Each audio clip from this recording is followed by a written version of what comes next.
so many bad days. I can't choose. I mean, maybe instead of worst, maybe an assumption that, like something you took for granted that bit you at some point. Kind of.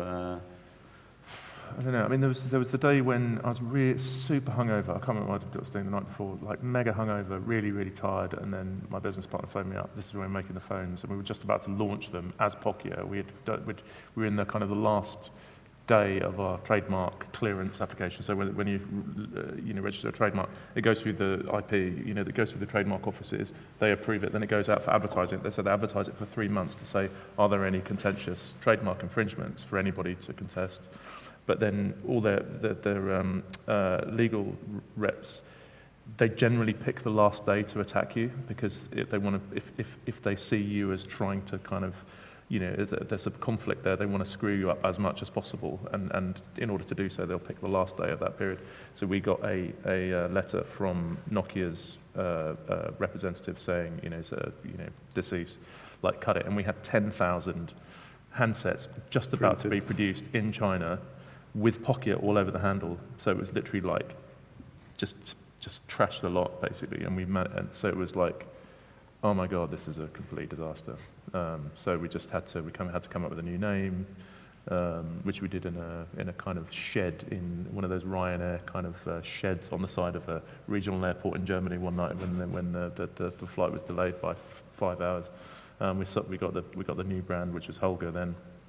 And then we just, had to amend the molds, and then we put them out. That was a terrible day. It's a really good point to talk about names and identity, maybe, because to some extent that's part of your work in Poke.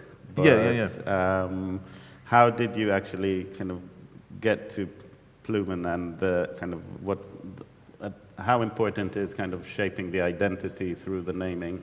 But it depends what you're doing. I mean, for us, because the idea is the name, really, because it's not, the idea is obviously manifest in different ways in the different products, but the kind of the carrier for everything is the name, and the name needs to the name and the concept need to live closely together so people understand what the whole thing is about.